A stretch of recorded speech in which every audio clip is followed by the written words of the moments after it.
All right, welcome to NFL Outdated Cover 2 series. This episode is on the New York Jets. We are joined by GK, a writer from Most Sports Network. How's it going? Very good. Thanks for having me, man. Well, it's kind of an interesting week to talk about the Jets, and just want to kind of get into a little bit of an overreaction. And we got a couple of statements, and well, I'll just give you a statement, and then I'll let you kind of go, and it should be fun, right? You ready? Absolutely. Let's do it. All right. So, overreaction number one. Zach Wilson is no better than Sam Darnold. They are the same caliber player.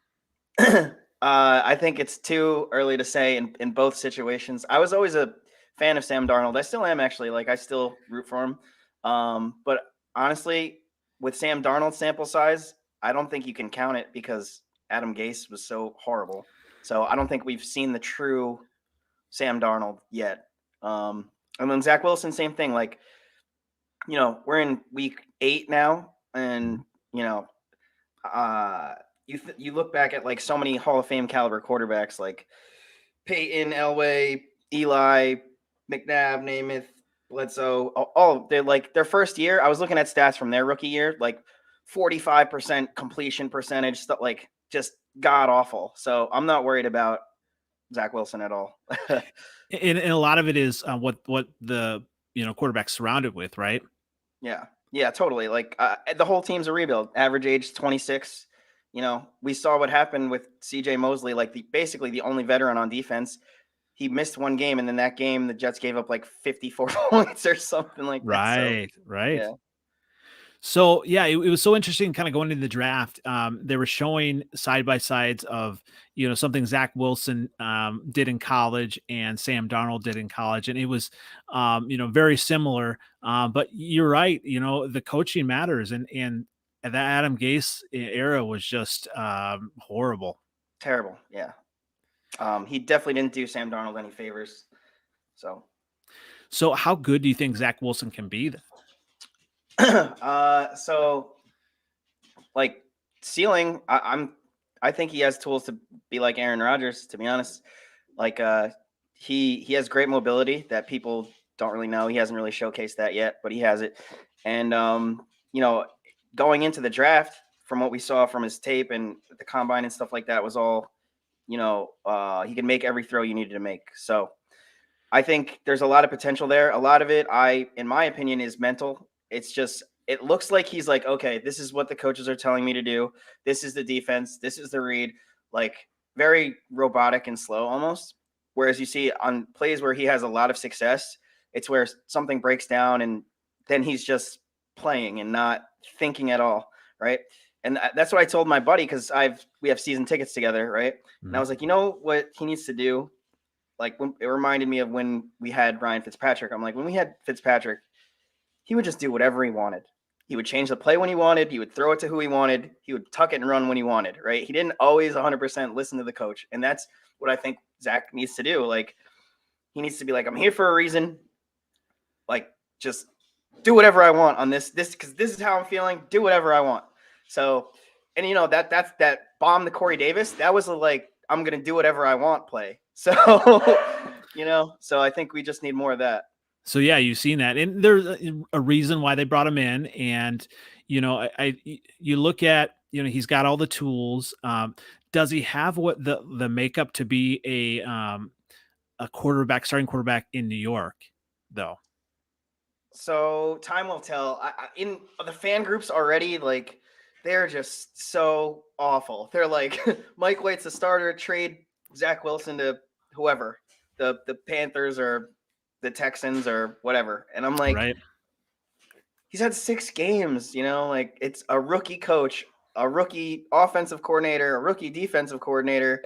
The whole team is under 26 years old. Like, yeah, just give him a break, give him some time.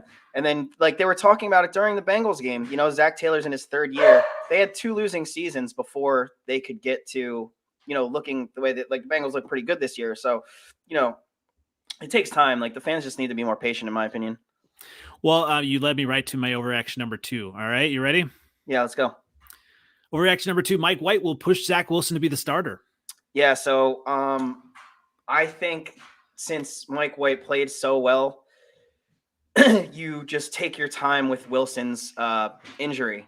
Like, just don't push the issue, wait till he's 100% is what I think. And then my personal opinion is that we found a long-term backup, because a lot of it was dink and dunk, and it was dictated by what the Bengals were giving him, and he just made really good decisions. I think he was 37 for 45, so that's like close to 80, upper 80s in completion percentage, I believe. And honestly, he really should have been 40 for 45, because the 2 interceptions were tips, and then the one, what should have been another touchdown pass to Mims, he just dropped it in the end zone. So he really should have been 40 for 45 with 4 touchdowns and no interceptions, because the 2 picks were not his fault. So, yeah, I mean, I think you just leave him in there, wait till Zach gets healthy. But ultimately, I think Wilson will be the starter, because he's just got more talent. The big difference, what I keep trying to tell people, is Mike White's not a rookie. He's had 3 years more experience. So I'm sorry, just give me 1 second. No worries, no worries. Yeah, and that Hey, makes. can you let him out for me, please? He wants to be a part of the podcast. Yeah, I mean, it's totally. A lot of it is, I mean, quarterback wise, the most,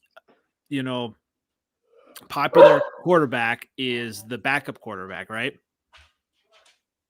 Oh, did I lose you? Are you still there? Yeah. I'm sorry. Oh, no worries, no worries.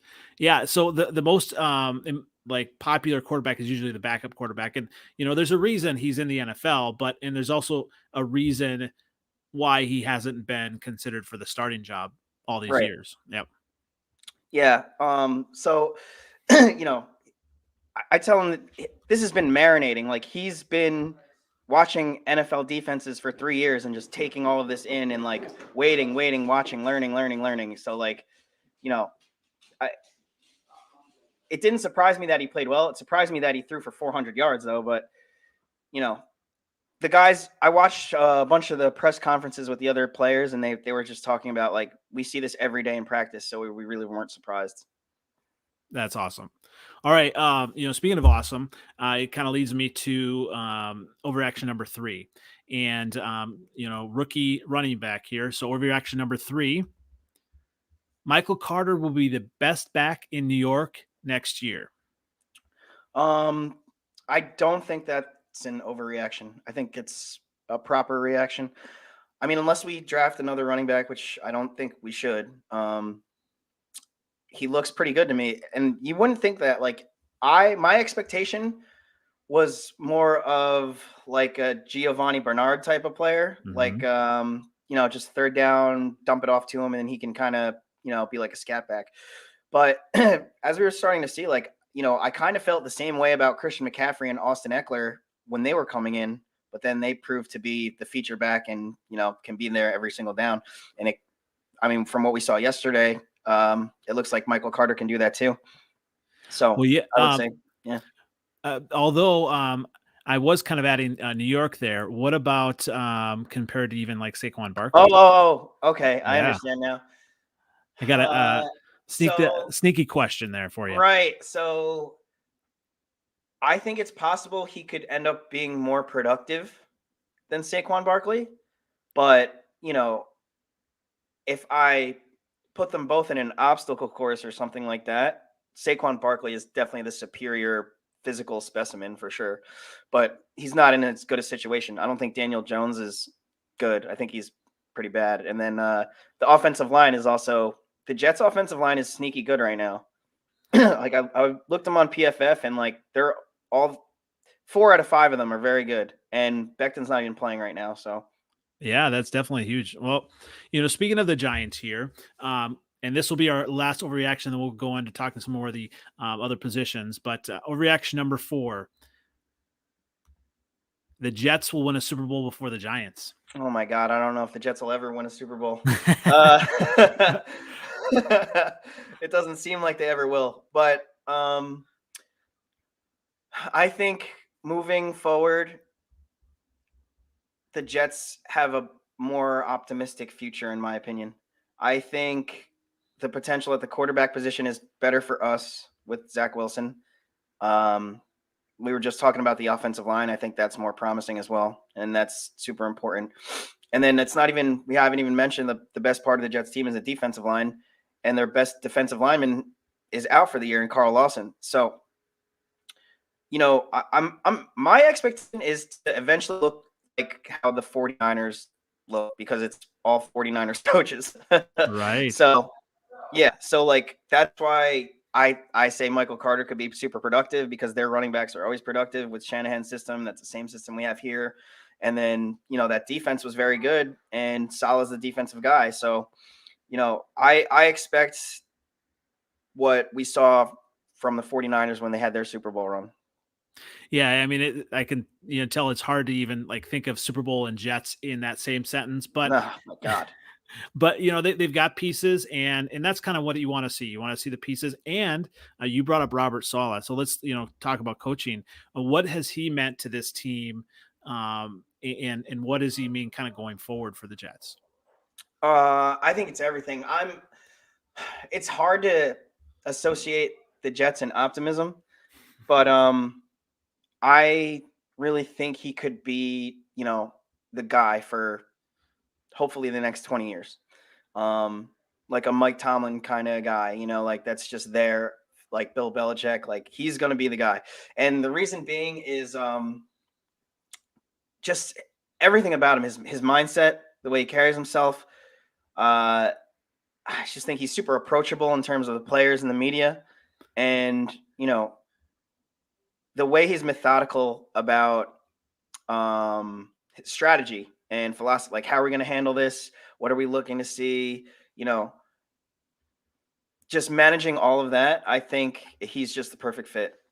Well, yeah, I mean, you've seen some coaches in the years. I mean, going back to Rex Ryan. I mean, he almost seemed to just want to be the biggest star, and just kind of always want to talk. And then you got Adam Gase, who was like, tripping over himself pretty much, So, what does it take to be a head coach in New York? Oh my God. So I feel like you got to wear the suit. You have to be charismatic, right? You have to be able to handle a lot of pressure from the media and the fans, but then you also have to be good. Right. So there's a lot going on, like you can't just be a good coach. You'd have to know how to like, be that like sort of movie character that like the whole media is going to love you. And, you have to be able to handle tough situations where you lose or you make a bad decision or things don't go your way. And then, there's so much media in your face about it, like instantly, like there's no room. They don't have any patience, they don't give you any slack. It's just, they're on you right away. Now, how is it kind of in that area as far as like covers between the Giants and Jets? Is it equal now, or how does that go? Uh, yeah, I would say for the most part, it's pretty equal. I mean, the Giants fan base obviously edges the Jets out, but I don't know, in terms of like if I'm, in the grocery store and I see headlines in the magazines or the newspapers or whatever, I don't necessarily think that it's dominated by the Giants. I think it's, the media coverage is pretty equal, even on the radio, sports talk radio. I think they spend just as much time talking about the Jets as they do the Giants. Yeah, and we talked about having a good coach, and that's huge. And he's not going to make any headlines for the wrong reasons, right? Salah? No, Yeah, no way. he's not going to be like an Urban Meyer or anything like that. Not like I don't think they will. I mean, who knows? We're always surprised, but he just seems like he's walking a straight line, and he's not going to do anything to get himself in trouble or bring any extra attention to himself or whatever. So I think the players love him. I think the media loves him, and I think he's really smart too. And then you see his passion on the sideline. So it's not like oh my God, Adam Gase was the worst. It's like just no emotion.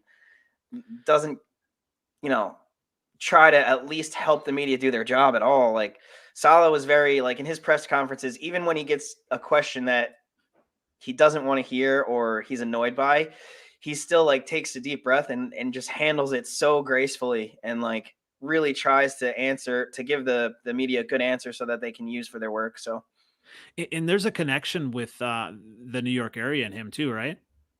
um I'm not quite sure actually. Okay, I wasn't quite sure about that either, but obviously the players like him, and he's a defensive guy, right? Hmm. So talk about some of the Jets' key defensive players, and obviously there's some injury there, and but what are you seeing now, and kind of going for the rest of the year? Yeah, so it starts with the defensive line. All the defensive linemen are just amazing. I'm like so impressed by, when we rush forward, we're still getting penetration. So, that's super important. Like Quinn Williams was a high draft pick. He plays on the inside.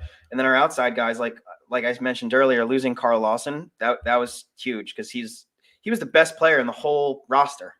Um, so, and the Jets D line's still been getting pressure without him. So just to think next year he'll be back, and then uh what's his name? Bryce Huff, I think his name is. He's been emerging.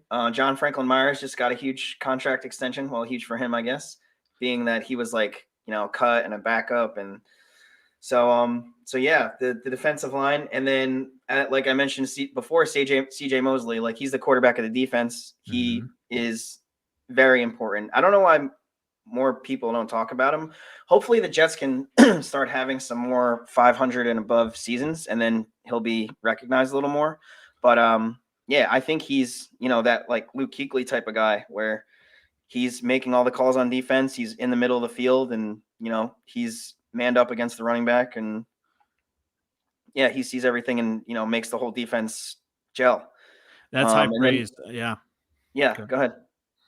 Yeah, I mean, and some of the other players, like Quinnen Williams and Quincy Williams, are they big parts of the defense as well? Or The Williams brothers for sure. Yeah. yeah, Yesterday, Quinnen had that big sack on fourth down. The Bengals went for it from like around the 5, and Quinnen was able to sack Burrow. And then Quincy, who was cut, I think he was cut by the Jaguars, and so we picked him up, and because we had injuries at linebacker, so I guess Quinnen was like, "Hey, I know a guy," and did he really? well, they're real life brothers, so yeah, so Oh, he they came are in, and brothers. then Okay, yeah. yeah, so he's been doing great. He I think he has a couple of sacks. He's got a whole bunch of tackles for loss. He had a pass breakup yesterday. So he's definitely earned a spot on the roster. Like, and you can just tell he's hungry. Like he's like, this other team cut me, so I got to fight to earn my place, and he's certainly done that. And then the return of Jarrad Davis too. So that's another veteran linebacker that we desperately needed, and he's a super athletic guy, so he's going to be great for this system. I think Salah's system calls for athletic linebackers. That's why CJ Mosley, he lost like 15 pounds in the offseason so he could be faster. And then the secondary, they've surprised me the most because I was like, why are we not signing a veteran? We have like 5th, 6th, 7th rounders and undrafted free agents like playing corner. Like, why are we not signing a free agent or something, doing something? Like, why didn't we get Richard Sherman? But Right, right. but then Bryce Hall, he has really surprised me. He's been playing extremely well. Like if they throw to him, it's either an incomplete or they'll get very few catches against him. Like we held Jamar Chase to 3 catches for like 30 something yards or something like that.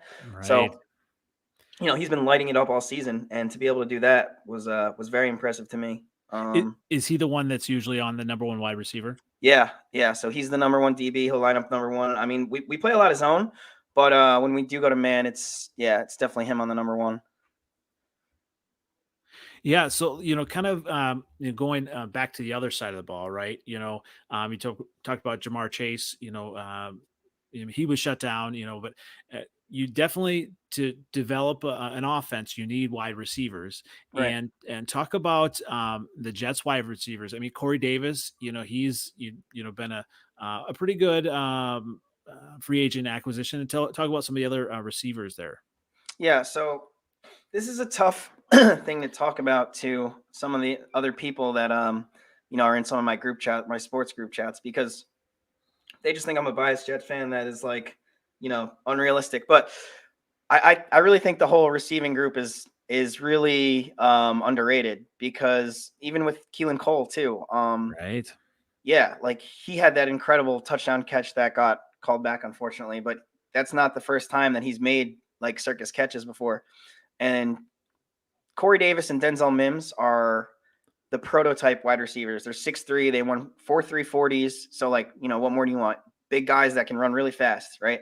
So I think it's just a matter of, once the offense is really clicking like it was yesterday, and we can have those like 400 and 500 yards a game of offense, then that's when they'll start showing up on the stat sheet in terms of like a season long performance.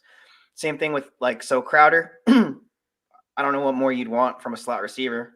Gets open, catches the ball, like doesn't drop the ball. I mean, he fumbled yesterday, but I don't think I've ever seen anything like that from him since he's been a Jet. Even in Washington, he was reliable. And then Moore, to me, was one of the steals of the draft. To me, his ceiling, his potential is like Antonio Brown for me. Because Really? he's Okay. really small and fast. He has really good hands, and his best attribute is his route running. And he played at Ole Miss with AJ Brown and DK Metcalf, and he was overshadowed Crazy. a little bit because they were the elders, and he was.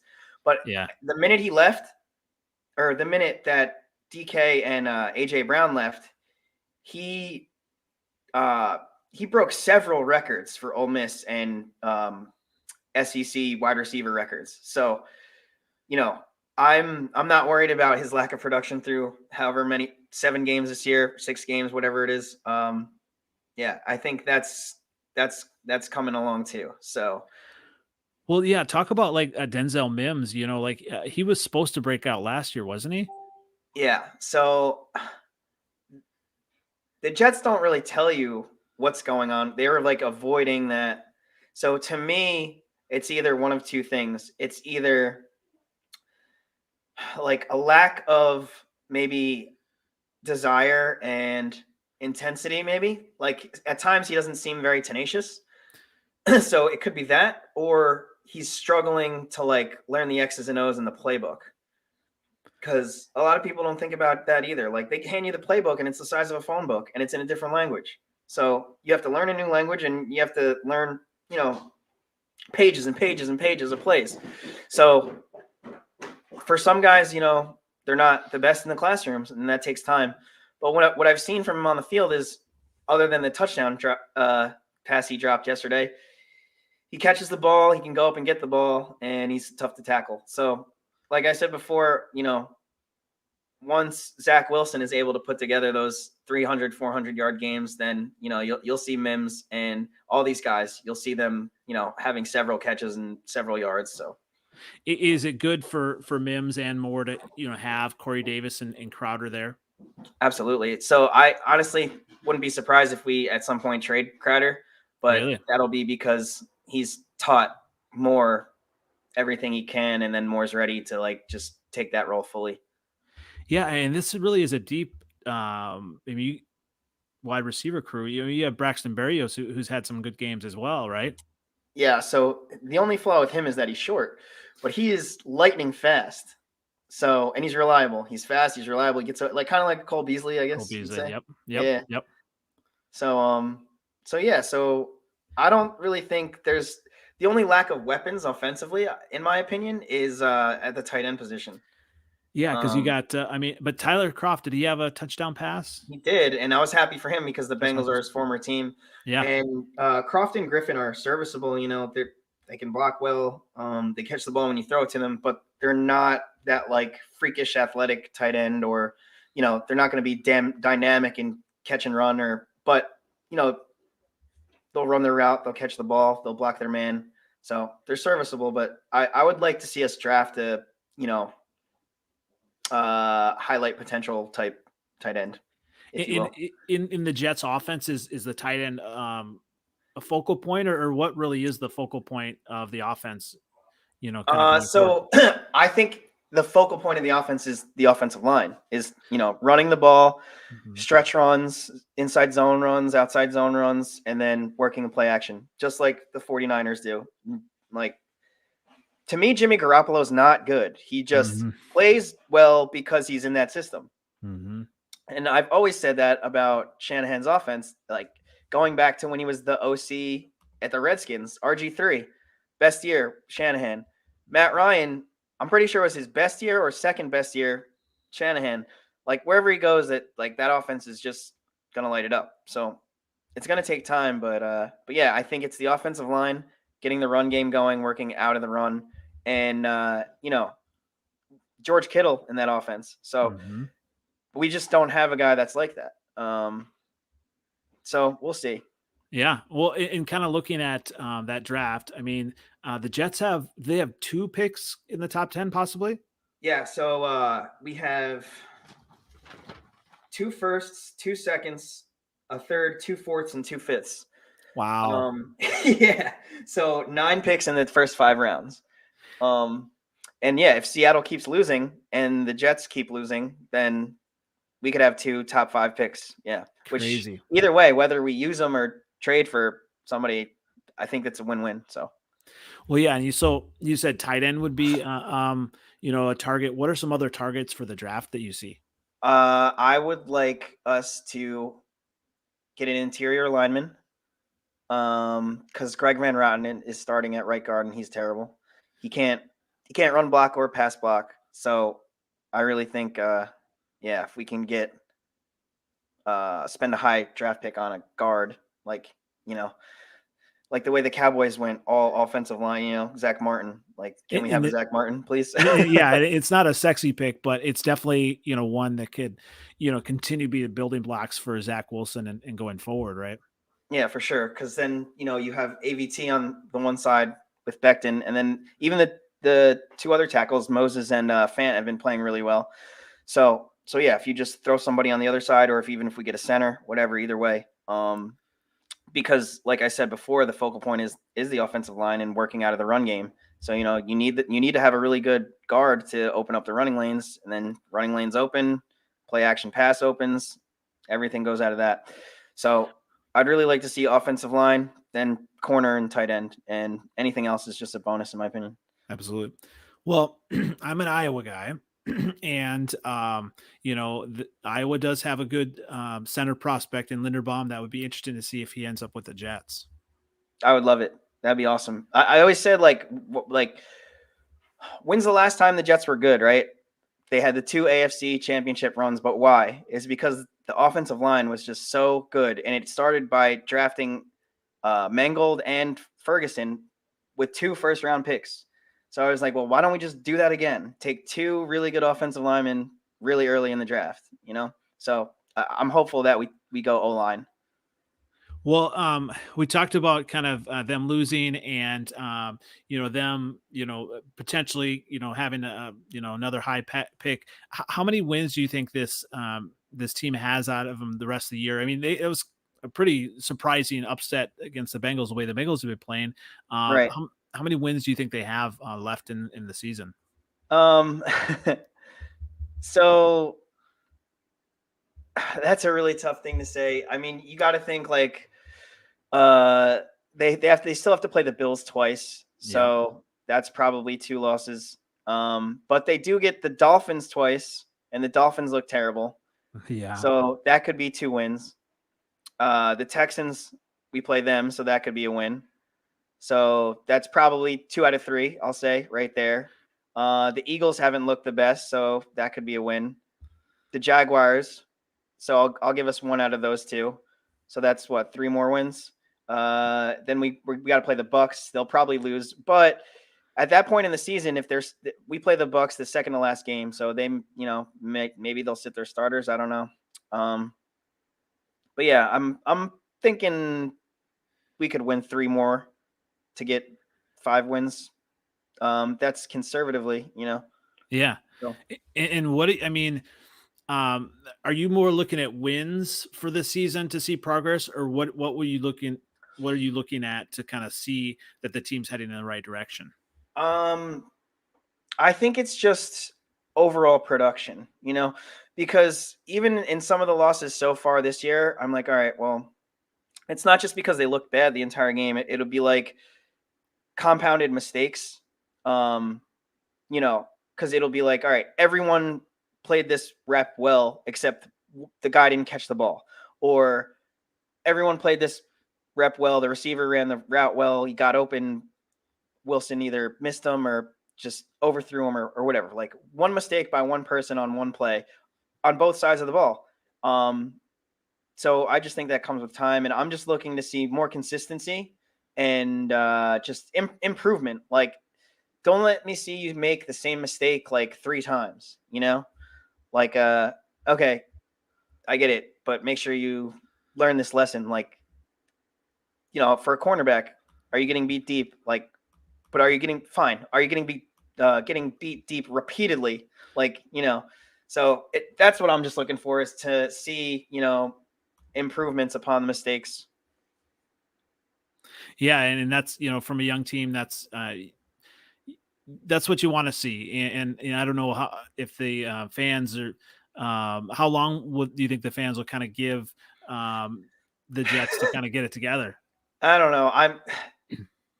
I am hoping, you know, if we can get 5 wins this year and then maybe be like a 500 team next year and then be a winning team by year 3, I think that's kind of what it's going to take to just keep buying Salah and Joe Douglas more time. You know, hopefully next year we'll be able to get Michael Carter up to over 1,000 yards. I guess I don't know if the benchmark is still 1,000 yards because there's an extra game here now, but Right. whatever the benchmark ends up be established, maybe it'll be like 1,100. I don't know, but you know, if we can get the run game over that next year, Wilson's touchdown to interception ratio to improve year to year, and then just like the overall rank of the defense, I think as long as they all trend up, then Salah will get more and more time. Well, yeah, and you talk about like Joe Douglas, you know, Salah is, you know, just kind of starting. Do you trust what Joe Douglas is doing? I do, because he was the GM when the Eagles won the Super Bowl, and he was a former offensive lineman himself in college. So I think he also thinks the game is won in the trenches, and all of the coaches he has and their whole philosophy is trenches, like build it out through the trenches. And it just so happens that like before that, I personally am a believer in starting with the trenches. Like I think it's most important to start with the offensive line and then the defensive line and then build your team out through there. So for me as a Jets fan, I'm super excited because that's how I want my team to play football, and that's, you know, it looks like that's what they're trying to do. So And, you know, as a fan, are there any free agents that you would like to see them go after? so I'm not exactly sure who's going to be stepping into free agency. Um, but yeah, I mean, I wouldn't mind if we could grab a tight end. Uh, then that would leave us extra space to just in terms of our draft capital to get depth in other positions. So if we can maybe get a tight end, because then you know you're going to have a guy that already knows how to do pass protection, and that's just going to help Zach Wilson. So I would want to target a tight end and, you know, maybe even a cornerback. But Yeah. yeah, just the same thing as the draft needs. If we can get more depth through free agency in, you know, those same positions, then I'm all for that. Absolutely. Well, you know, you talked about being a Jets fan, and you go to you've been to quite a few games, right? Yeah. So, it wasn't until this year that I was kind of an official season ticket holder, but prior to, yeah, I've certainly been to quite a few. What's the most memorable game? Maybe Jets or maybe other NFL game that you've been to? So honestly, I was at the Titans game, and that probably was it because they kept us on the hook to the last 20 seconds of overtime. Yeah, so yeah. so my nerves were shot, you know, like because we could have won in the fourth, and then we could have won a couple of times in overtime, and then it was like literally to the last 20 seconds of the game that I was like, so by the end I was just so exhausted emotionally and physically, and like, yeah. So that was probably the most memorable experience, I guess, for me. So, I mean, you've had those memories and you're invested in the team, and it seems like the Jets are really invested in building it the right way, and that's a good thing, right?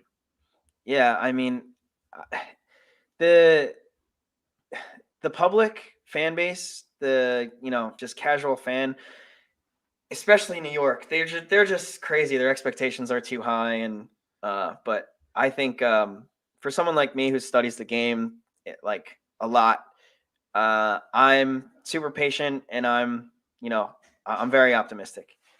Unlike when Gase was coaching, I wanted him out immediately. Well, hey, I'm a Bears fan. I know about wanting coaches out, so Yeah, yeah. well, You guys need a change for sure. yeah, you really need a coach that's gonna create a culture, and be a good match for a quarterback. So, and it seems like it's good overall for Zach Wilson and just the culture for the Jets right now and kind of moving forward. Yeah, that's what they needed. It was just entire culture change because it was just like losing and misery, and uh, to me yesterday it just looked like they were having fun. Mike White was having the time of his life. Like he Hmm. looked like a little kid just having so much fun, and I feel like you know it sounds cliche, but it's like you know, I'm a very big believer in like positive energy gets you positive results. So if you're in a good mood and you're happy and you're having fun, then you're radiating positivity, and that rubs off on everybody, all your teammates, and like the likelihood of you getting a better result, to me, it's better that way. Absolutely agreed.